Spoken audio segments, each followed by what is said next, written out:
안녕하세요. 어제는 나는 솔로 30기 남성들 첫인상 티어 말씀드렸고요. 오늘은 여성입니다. 먼저 영숙입니다. 등장하자마자 굉장히 밝고 활발한 느낌을 줍니다. 본인은 동아리 회장도 했고 외국계 제약회사 마케팅 업무를 하고 있다고 하더라고요. 일라이릴리라고 하는데 저도 찾아보니까 위고비와 비슷한 종류의 약을 만드는 회사로 알려져 있습니다. 요즘 뭐 굉장히 주가가 좋겠죠. 일단 이렇게 외국계 한국지사 업무를 하는 경우엔 이후에 비슷한 제약사로도 많이 가고 아니면 다른 산업구의 외국계 한국지사로도 가는 커리어 확장성이 굉장히 좋습니다. 영숙도 본인의 커리어를 자부심을 가지고 잘 만들어가고 있는 것 같고요.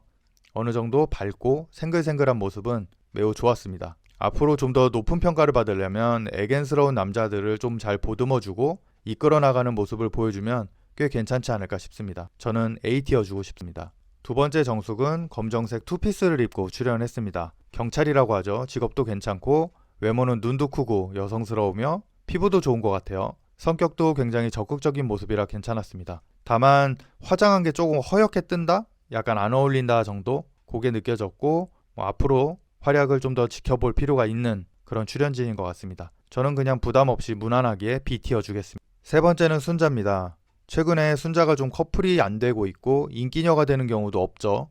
이번에도 크게 다르진 않을 것 같습니다.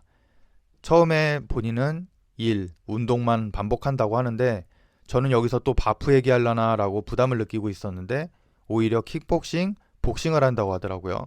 나쁘진 않습니다. 근데 기본적으로 거칠고 섹시한 남성을 원한다고 했는데 과연 여기에 그런 남자들이 있을까? 잘 찾아봐야 영수 정도 있지 않을까 싶어요.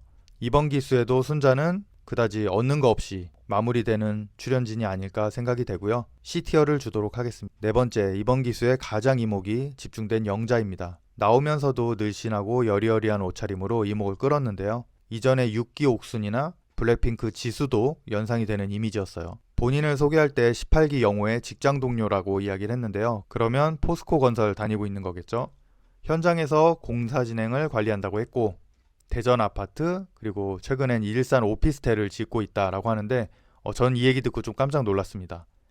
포스코가 지은 일산의 오피스텔이면 딱 한 군데 있거든요.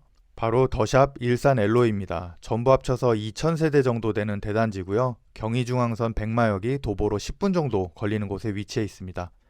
여기가 2021년 하반기에 분양을 했던 걸로 기억을 하는데 당시에 아시는 분들 다 아시겠지만 집값이 굉장히 오르는 상황이었어요. 그래서 사람들이 두려움에 오피스텔이라도 여기서 사자 라면서 엄청나게 몰렸던 기억이 납니다. 당시 분양가는 고층 기준으로 7억 8천, 7억 9천 정도 하였습니다. 근데 다들 아시다시피 22년 상반기에 한번 크게 하락이 있었고요. 그 이후에 다시 오르긴 했지만 저 동네는 크게 변동이 없는 상황이긴 합니다. 그래서 지금 네이버 기준으로 매물을 보면 18층, 25층, 층도 나쁘지 않아요. 그런데 분양가보다 1억 5천만 원 이상 싸게 마이너스로 물건을 내놓고 있습니다. 물론 이건 영자의 잘못은 아닙니다. 오히려 고분양가로 완판을 시킨 현장이라 회사 입장에서는 아주 효자 건축 케이스가 아닐까 싶은데요.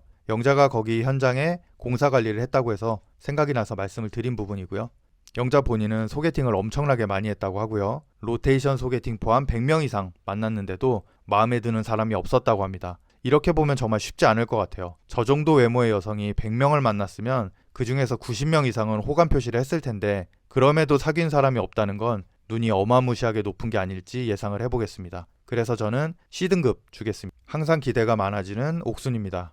여자 심규덕 같은 느낌의 친구가 나왔고요. 짐을 내려준 후에 둘이서 할 수 있다, 하면 된다, 해보자, 찡, 뭐 이런 것도 하더라고요. 얼굴도 이쁘고 이목구비도 시원시원해요. 외모가 절대로 나쁘진 않은데 방금 전에 영자가 나오다 보니 좀 상대적인 비교를 하게 되는 것 같습니다. 선화 예중고 나오고 이화여대 무용과를 나왔다고 하고요. 가족관계는 딸이 4명이라고 합니다. 첫째, 둘째 언니는 악기를 했고 셋째, 넷째는 무용을 했다라고 하는데 딸 4명을 모두 예체능을 시킨 걸 보니 아빠의 재산이 상당한 것 같아요. 세무사라고 했죠. 개인적으로는 세무사 상처를 데리고 가면 딱 좋지 않을까 싶긴 한데 딸 넷의 사위도 넷. 저는 좀 만만치 않을 것 같아서 C티어 주겠습니다. 마지막은 캐나다에서 온 현숙입니다. 굉장히 우아한 느낌이죠. 옷도 자켓도 굉장히 깔끔하게 여성 느낌 물씬하게 입고 나왔습니다. 캐나다에서 계속 살다가 한국에 왔다고 하는데 다른 것보다 설명을 잘한 게 외국에서 본인은 오래 살았지만 한국 남자만 만났다라고 이야기한 부분이 눈에 띄었습니다. 좀 웃기거나 유치하다고 할 수도 있는데 외국 유학이나 심지어 교포들은 외국 남자를 사귀었냐에 대한 궁금증을 가진 남성들이 굉장히 많거든요. 아마 그런 부분에서 한국 남자들만 사귀었다는 건 한국 남자들을 선호한다라는 어필 플러스 여러 가지 상상의 나래를 펼칠 수 있는 내용을 사전에 차단한 것, 아주 현명한 인터뷰였다고 생각을 합니다. 저는 개인적으로 A티어 주겠습니다. 이렇게 여성 출연자까지 6명의 이야기를 마쳤는데요. 이번 시즌엔 처음 나왔을 때 변호사나 경찰 정도를 제외하고는 세부적인 직업을 이야기를 안 해주고 있어요. 그래서 조금 더 명확한 자기소개가 나오면 더 재미있지 않을까 싶습니다. 애견남 특집이다 보니 지난 29기처럼 남성 출연자들이 자기 자존감이 너무 떨어진다든지 자책을 한다든지 여기저기 휘둘리는 사람들이 많지 않을까 걱정이 됩니다. 오늘은 여기까지 하겠습니다. 고맙습니다.